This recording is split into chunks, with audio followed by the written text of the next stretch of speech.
Bonjour tous et bienvenue dans Histoire avec Imris. Aujourd'hui, nous lisons Monsieur Chatouille. Alors, j'apprends le français. Je ne connais pas tout le français. Monsieur Chatouille.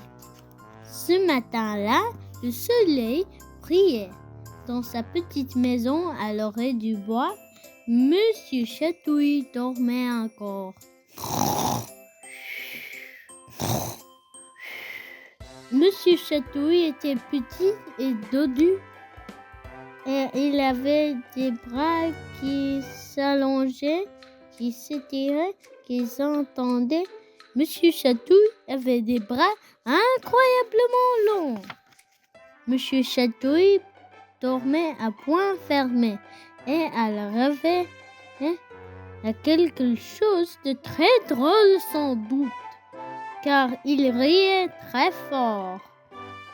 Si fort qu'il se réveillait, il s'assit sur son lit et étira ses bras incroyablement longs et bâilla sans décrocher la mâchoire. Monsieur Chatouille avait faim. Alors, que fit-il?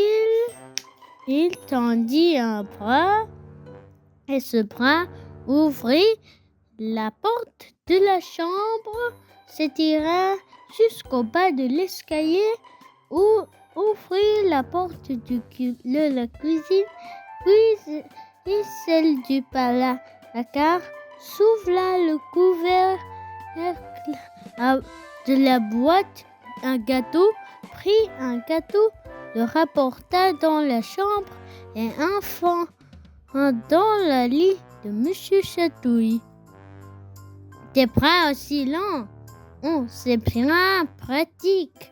Monsieur Chatouille grignota son gâteau, puis regarda par la fenêtre.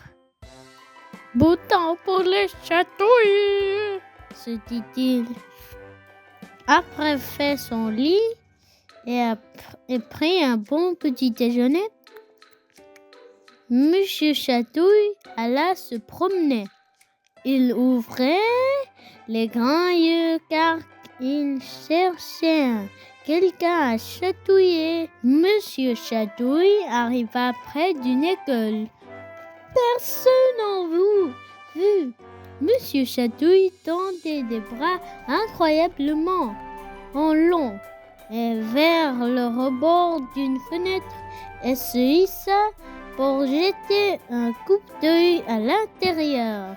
Il découvrit une salle de classe. Dans cette salle de classe, il y avait des élèves assis à leur place et un maître qui écrivait au tableau. Monsieur Chatouille passa une main sous la fenêtre. Son bras incroyablement se dirigea vers la maître, s'arrêtait un second et fit des chatouilles.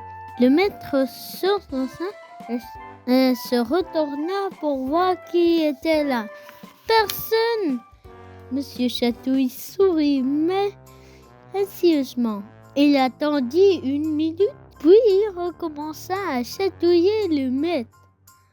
Cette fois, il chatouilla longtemps, tant et si bien que le maître se tordit de rire. Arrêtez, criait-il.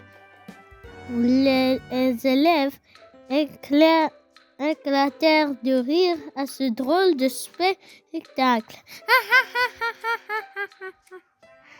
Ah, quel chahut! Monsieur Chatouille finit par se dire que la plaisanterie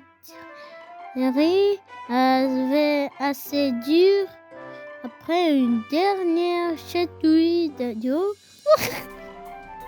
il retira son bras et sauta à terre, laissant le pauvre maître face à ses élèves hilaires.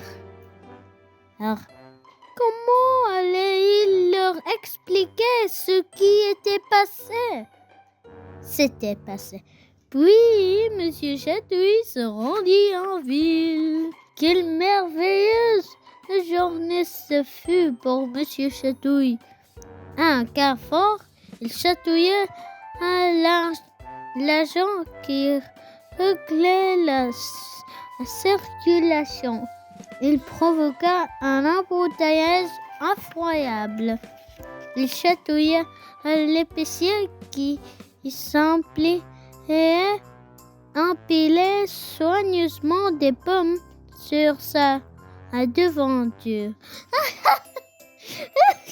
L'épicier tomba à la renverse et les pommes roulent dans tous les sens. À la gare, le chef de gare allait donner le signal du départ, mais à l'instant où il leva le bras, Monsieur Chatouille le chatouilla pendant 10 minutes. Bien entendu, le train partit en retard. Les voyageurs étaient furieux.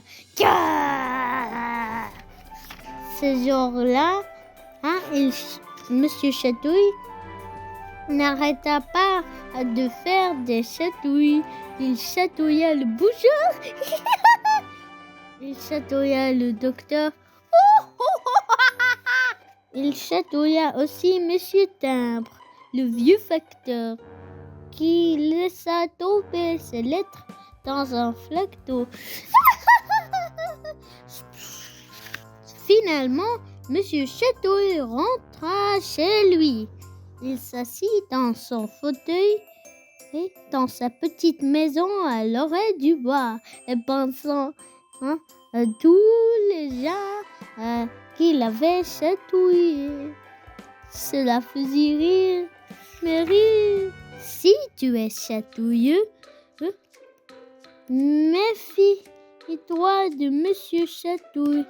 Oui, de ses bras incroyablement.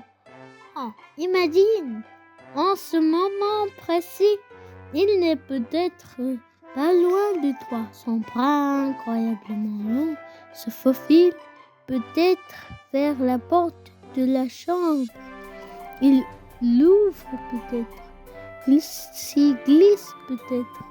Et avant, tu as les dents de dire ouf, il t'aura peut-être bien chatouillé.